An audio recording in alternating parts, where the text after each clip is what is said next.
Oke, balik lagi sama gue Dana di sini. Gue sekarang mau ngobrol-ngobrol lagi sama temen gue yang lain nih. Wih. Ini salah satu temen lama gue juga, lama banget ya. Temennya Tami sama Aida juga yang sebelum-sebelumnya. Kayaknya masih satu lingkup gak sih kita? Iya. Makanya sebenarnya gue keingetan, oh Aida nih, terus abis Aida, oh Tami nih, abis itu, oh Boing nih. Emang sebelumnya siapa lagi? Sebelumnya tuh anak-anak 2010. Oh iya ya. Iya.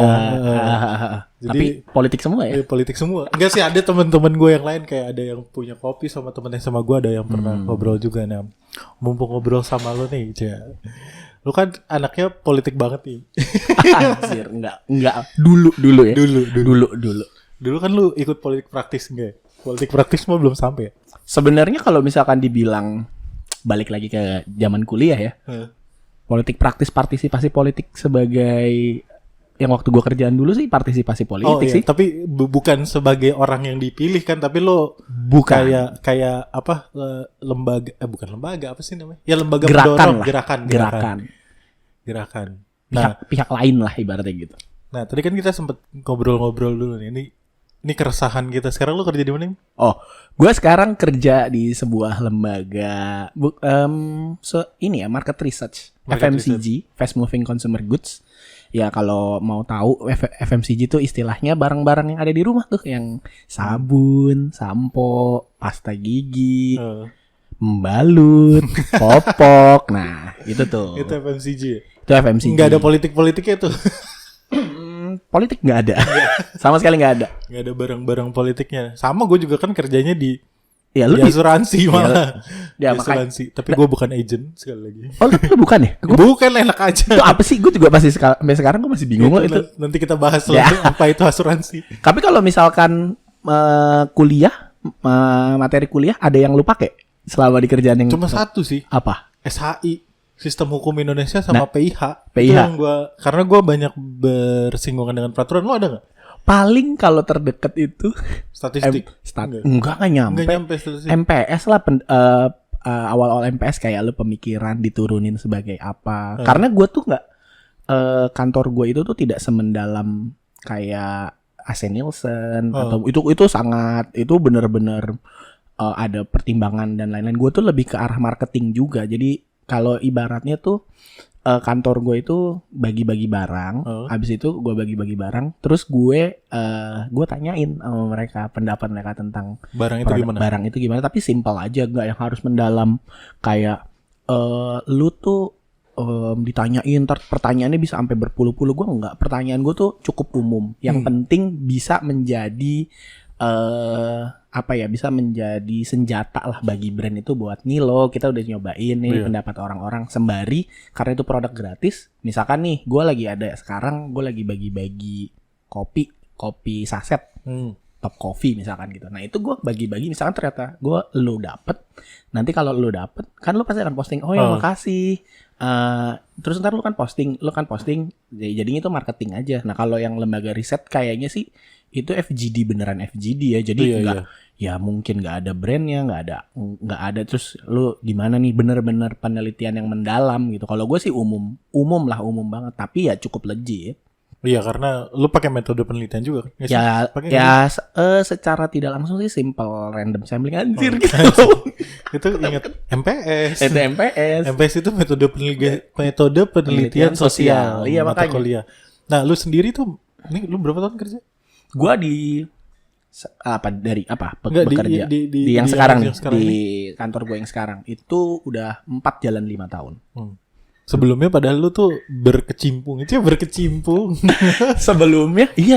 Nah makanya kenapa gue bilang gue tuh sedikit kangen gitu dengan politik, karena dulu gue tuh berkecimpung terus di politik gitu, bekerja di hal-hal yang beririsan dengan politik. Dulu itu sempet radio.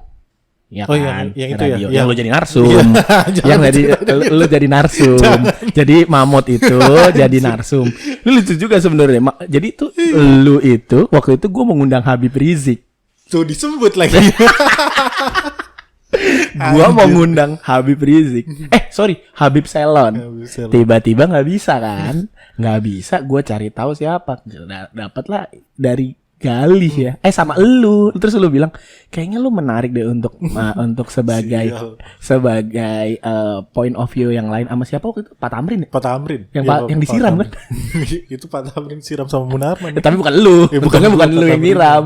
Ya itu itu. Terus kan akhirnya ya itu gue di situ tuh. Itu sebelumnya bahkan pas pada saat kuliah lu juga kerja di program TV itu kan? Iya, gue sempat di provokatif proaktif, maksud itu bantuin lah sama yang lain, dan itu menurut gue cukup, gue anak politik ngurusin acara yang isunya politik banget gitu isunya kan? Politik banget. Dan sebenarnya sih kalau dipikir-pikir gue lebih seneng di entertainment ya, maksudnya kayak mungkin kan dulu di radio, dulu juga mungkin sama di program TV juga. Nah, terus lanjut gue tuh di Ayo Vote. Ayo Vote itu gerakan. Media kan? Media. Tapi media kan sebenarnya basisnya. Basisnya media. Terus ditambah itu sebuah gerakan, dan itu gue semakin seneng lagi karena berbau politik, relate juga dengan isu-isu. Waktu itu lagi pilkade. Apa pilkade atau pilpres sih? Pilpres 2014. Dan itu gue seneng banget karena waktu zaman kuliah, gue kuliah aja itu ngambilnya lebih ke cenderung ke komunikasi politik.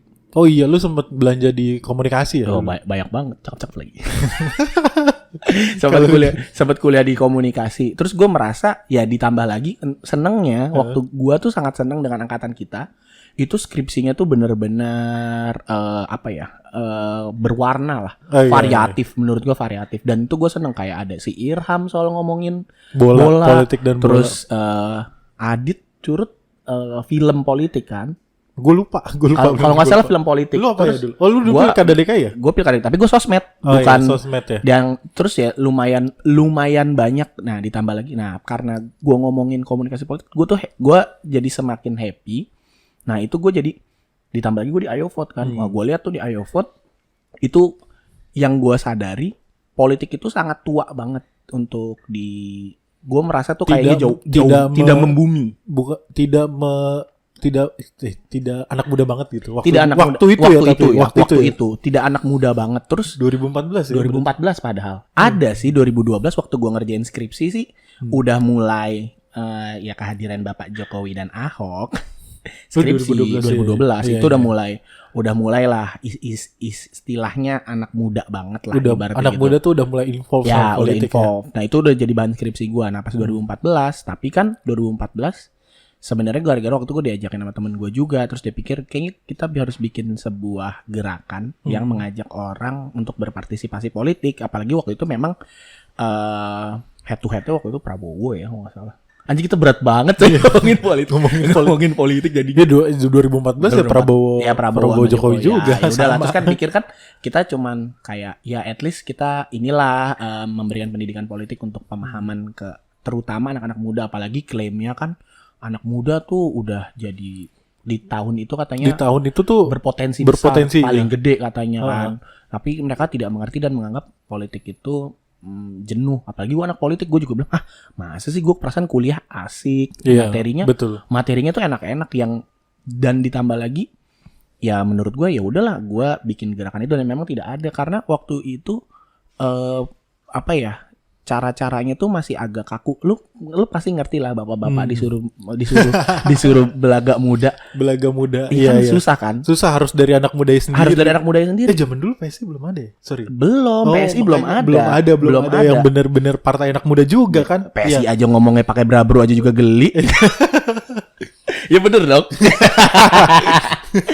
Bener dong. Enggak apa-apa. Tapi kan maksud gua itu yang gimana ya, gue kayak maksa sih ya, kayaknya maksa, dan itu memang harus lebih, ya gue merasa kayaknya bisa lah ini untuk anak muda ngomongin politik. Akhirnya gue bikin lah Ayo Vote, lumayan, maksudnya akhirnya lumayan. Kapan lagi, itu menurut gue salah satu pencapaian terbaik gue seumur hidup ya. Gila lu, gue bikin sama teman-teman gue itu promo kandidat di mall, coy. Ada caleg di mall, sama ada booth partai di mall. Itu menurut gue sekarang breakthrough banget gitu. Dong. Di tengah biasanya dangdutan dan panggung. Iya, makanya. Terus kan akhirnya bikin ya Ya itu breakthrough gue. Terus ya ditambah ya menarik lah akhirnya akhirnya pilpres udah selesai. Udah selesai kan, udah kelar. Ya gue kerja kembali lagi biasa ya di media gitu. Tapi kan udah di media udah biasa aja gitu. Cuman abis itu karena ada satu dan lain hal, ya gue cabut. Makanya 2019 kemarin tuh lu nggak sama sekali involve ya? Udah. Ya karena kan memang nggak ada. Ya karena udah kawin. Urusan lain, Pak. Itu urusan lain. Iya. Nah, lu juga kan? Iya sama sih. Ya jadi ada constraint yang lain. Ya makanya jadi kan. Tapi balik lagi itu masih. Tapi sebenarnya kalau gua mau tahu kenapa lu bisa kangen gitu? Apa yang lu kangenin? Gua tuh kangennya. Yang lebih makin kangen lagi. Sekarang tuh makin banyak orang tuh ngerti banget politik gitu. Itu yang paling. Iya. Itu tuh Gua paling. paham. Lu gimana sih? Nih. To be honest ya, kita tuh ngobrol di grup politik ya. Kita nggak ada lo yang ngomongin politik. Percaya nggak lo? Lebih kuat ngomongin politik di grup lain, gue rasa grup SMA lu kali. Lu pernah nggak? Atau grup keluarga lu ngomongin hoax? Kita nggak ada yang berani ngomongin hoax. Siapa coba? Ya karena kita sama-sama ngerti itu. Ya nggak makanya patut kita bahas. Ya makanya kan, itu kan yang gue bilang sebenarnya nggak salah juga karena karena jujur kita sama-sama mengerti gitu. Itu isu yang tidak perlu penting. Tapi di luar sana kayak bokap gue, kayak tante gue. Nah itu kan mereka pada ya sotoy sana sini. Belum lagi yang udah relate apalagi. Nah ini pas 2019. Pilkada 2017. Pilkada terakhir kemarin. 2017. Pas pilkada 2017 kan makin gila-gilaan tuh. Makin orang tuh lu nggak hitam nggak putih. Padahal kita udah tahu abu-abu kan. Politik kan abu-abu banget. Bajunya abu-abu banget. Bajunya abu-abu banget. Nah, jadi tuh gue merasa kayak anjir gue balik aja ya gue ke politik karena kayaknya tuh untuk kayaknya lu pengen jadi satu bagian yang gue tuh paham loh sebenarnya tuh. Ya, at least bukannya paham. Gue tuh ada tahu beberapa. Gue tuh punya baseline. Ya, gue punya baseline. Tapi ya, gue untuk ngajakin, oke lah, nggak usah yang berat-berat banget. At least kita ngomongin yang umum aja dulu. Biar membenarkan yang umum-umum gitu. Iya. Yang kadang-kadang juga banyak yang salah kan pengertiannya kan. Kadang banyak banget lah. Makanya itu gue yang kayak ya agak sangat disayangkan mulai muncul sarjana politik dadakan di sosmed. Iya. Itu gue sepakat sih. Itu makanya yang jadi gue pikir gue kayaknya pengen balik lagi politik deh. Apapun itu. Maksudnya gue pikir apakah bikin gerakan lagi, tapi kayaknya ya itu impian gue banget. Terdekat malah gue kalau ngomong sama bini gue, apa lama-lama gue jadi dosen aja kali ya untuk ngejelasin, mengejawantahkan apa yang jadi keinginan lo. Karena kalau gue yang sekarang, kalau gue bikin gerakan pasti lo langsung ditanya, lo cebong apa kampret? Ya aduh, itu dia tuh. Maksudnya banyak memang. Tapi lu merasa bahwa akhirnya nggak tahu kenapa ya. Maksud gue, lu nggak merasa bahwa 2019 kemarin sampai 2019 kemarin dan sebelum 2019 kemarin tuh kayak jenuh banget sama politik. Lu nggak ngerasa itu? Malah lu pengen ikut involve malah gitu. Maksud gue, kekangenan lu tuh muncul gara-gara lu, bukan gara-gara lu jenuh. Justru jenuh karena ya perilaku orang-orang ya. Justru gue malah makin greget gitu. Makin greget gue untuk meluruskan bahwa ya nggak hitam dan nggak putih. Lu harus ada kompromi dan lu mengerti cuma. Gue tuh suka sebel orang ngomong politik lu taunya korupsi doang. Nggak kayak gitu. Itu sih sebenarnya yang pengen masih dalam lubuk hati terdalam. Gue kayak harus pengen benerin deh. Tapi kayaknya ini ngayal banget sih gitu. Soal jalannya memang nggak ya belum kelihatan ya sekarang. Ya belum kelihatan karena kalau misalkan gue terjun ke politik langsung itu gue ya lo kayak obrolan lo passion apa enggak sih kayak gitu. Itu passion gue tapi kayaknya nggak menghasilkan uang sih. Malah ngabisin duit kalau gue pikir-pikir. Mau turun beneran ke arena itu kan. Iya, lu mau gila gue kayak giring. Anjir. Perlu gue sensor gak sih tadi? Gak usah, udah. Biarin aja. Ada yang nonton. Mimpi adalah kunci. Iya, mimpi adalah kunci. Ya bener. Makanya tapi ya maksud gue nggak segitunya karena ya kita anak politik juga tahu sebenarnya politik nggak harus terjun gue jadi caleg atau enggak. Gue sepakat bagian itu sih bahwa sebenarnya kita tuh walaupun kita adalah sarjana ilmu politik dengan gelar SIP, Sip, ya, gambar jempol. sarjana sip, Gambar jempol. sarjana ilmu politik, bahwa sebenarnya nggak melulu kita harus jadi anggota DPR untuk mengaktualisasikan diri, tidak gitu kan? Ya enggak. Banyak arenanya sebenarnya ya kan. Ada konsultan, Ada konsultan, ada market research politik politik researcher atau kayak Aida, iya kayak kemarin misalnya kayak Tami, tenaga ahli tenaga gitu. ahli nggak masalah. Misalnya itu arenanya kita kan sebagai sarjana ilmu politik Iya, gitu, atau bukan ya mungkin kalau memang ternyata end up jadi PNS juga nggak masalah gitu kan. enak jadi PNS. Iya, atau politik kantor gitu Iya, jadinya. tapi birokrasi kan, Iya, birokrasi. Tapi juga kayaknya kalau gue lihat-lihat nggak semuanya sarjana ilmu politik gitu yang dibutuhkan kan. Tapi kalau dari lu sendiri apa namanya?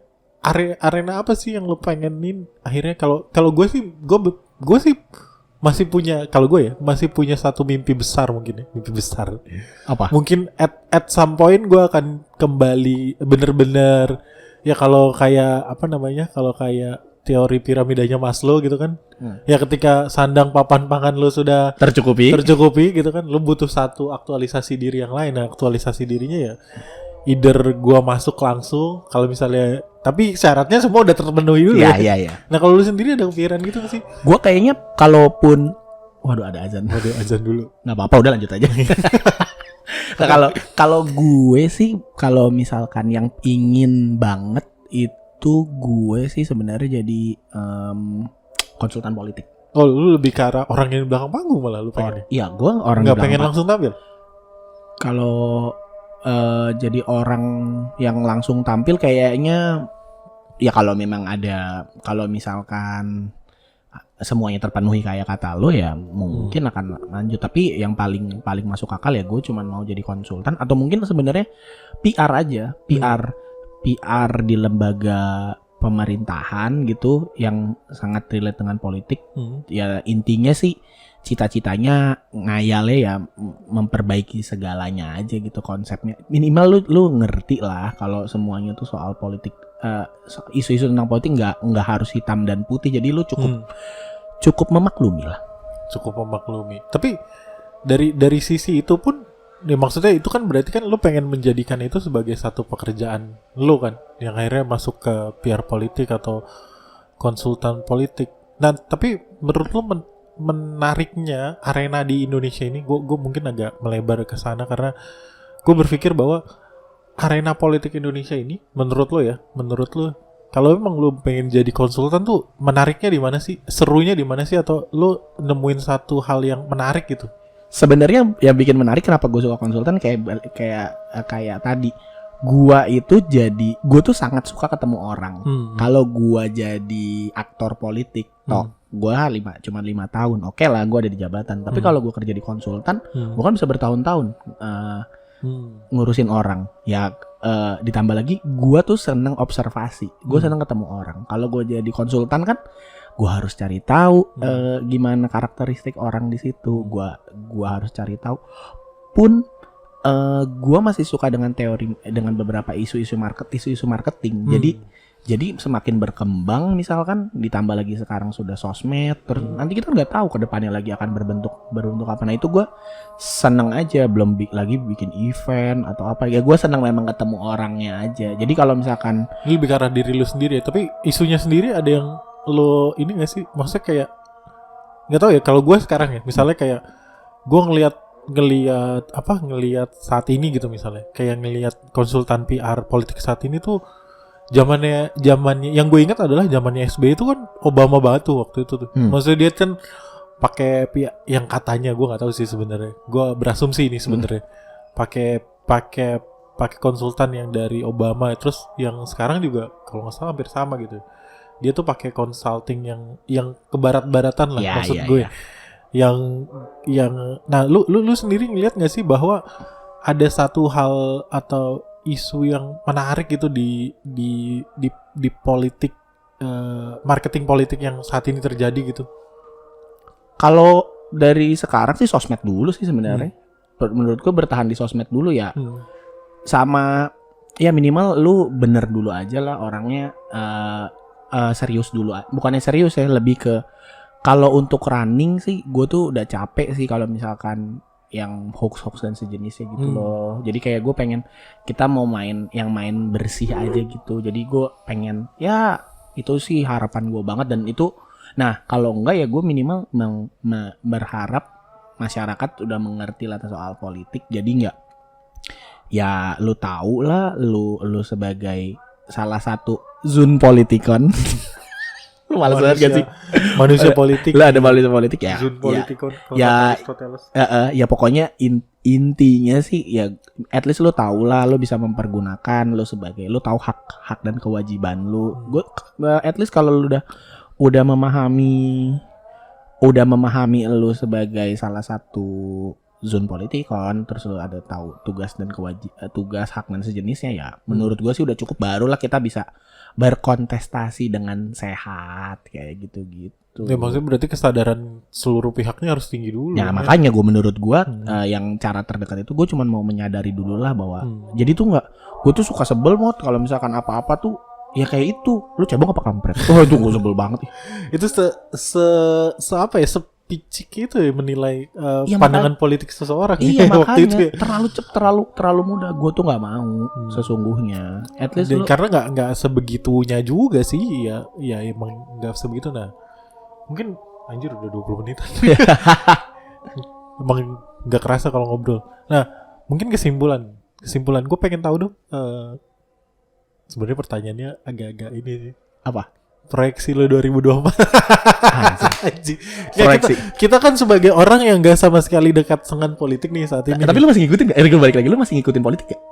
Sebenarnya gue rada males sebenarnya, tapi mau nggak mau tuh gue kayak, gue tuh kadang-kadang sebagai kayak udah jadi itu aja, udah jadi nature sih. Ya makanya kan. Nah itu kita tuh kayak sendiri tuh udah kayak jadi nature, walaupun lu berusaha menghindari, tapi mau nggak mau tuh kayak tetap aja lu tuh tangan lu tuh mencari informasi hal-hal yang kayak gitu. Iya makanya maksud gue ya kalau gue memang tidak ngomongin politik gitu. Gue di kerjaan gue sama sekali tidak berpolitik. Bahkan di kantor gue aja sama sekali nggak ada yang ngobrolin urusan politik. Bener-bener pure kerjaan sama jokes receh aja. Tapi kayak kita nature gitu ya. Tapi kayak pengen taunya gitu ke arah sana gitu. Ya tapi di beberapa obrolan temen gue hal-hal yang di luar jadinya tuh isu-isu politik ya mau nggak mau akan masuk timeline gue.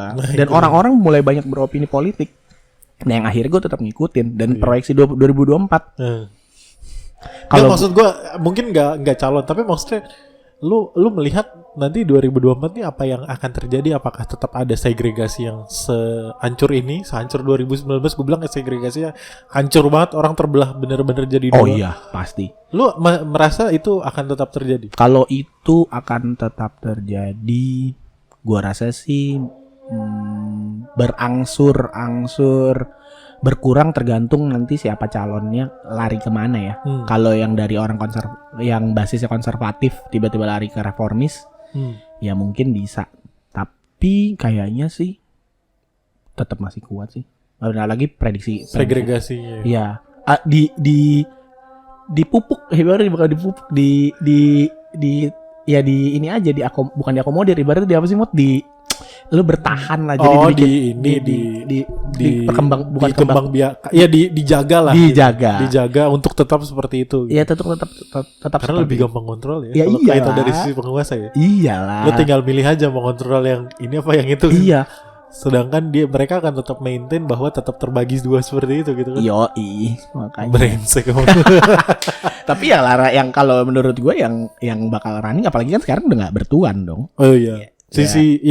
Hampir tidak bertuan dua-duanya kan. Hampir tidak bertuan. Gue nggak tahu kalau misalnya yang si bapak itu mau tetap maju lagi, mencoba lagi. Pak Jenderal. Ya kalau misalkan itu mau maju lagi ya mungkin. Tapi kayaknya yang muda-muda udah ready. Iya. Harusnya sih gubernur gue sih. Gubernur seberang rumah gue. Gubernur seberang.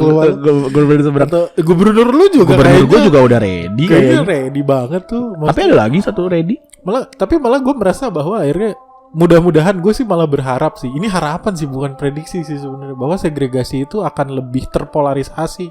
Dalam artian nggak cuma hitam putih, balik lagi. Mungkin ada merah, ada hijau, atau ada biru gitu yang akhirnya orang sadar bahwa pejiku hibini gitu aja. Tapi gue sih sesungguhnya gue juga seneng sih kalau memang ternyata di satu Cuma gua tuh nggak pengen orang itu fanatik yang akhirnya itu. menggeser, yang akhirnya menggeser semuanya jadi udah lu pasti hitam dan putih. Tapi kalau lu udah lu ngefans sesuatu, ya nggak apa-apa, gue seneng, gue happy aja. Justru malah gampang kan menilai lu. Jadi kita berdebat di soal pemikiran. Tapi kalau yang sekarang, debatnya nggak masuk akal, percaya aja hoax, sebel gue. Iya emang hancur banget sih sekarang. Ya maksudnya sampai saat ini yang itu Ya ditambah itu lagi jebelin banget. makanya. Jadi menurut gue ya udahlah. Tapi berharap 2024 sih semoga seru. Tapi nih lagi kayak begini. Ini aja lagi dipertanyakan nih. Pilkada ya. Ya pilkada. Ya pokoknya siapa daerah mana yang sukses mengurus corona udah sedikit punya starting Poin lah. Iya makanya Ini jadi ngomongin gosip politik aja. Politik aja. Prediksi. Tahu udahlah daripada makin kacau lagi aja kemana-mana. Ya udah mungkin segitu dulu buat yang kali ini. Iya. Terima kasih, sampai jumpa, bye Bye bye.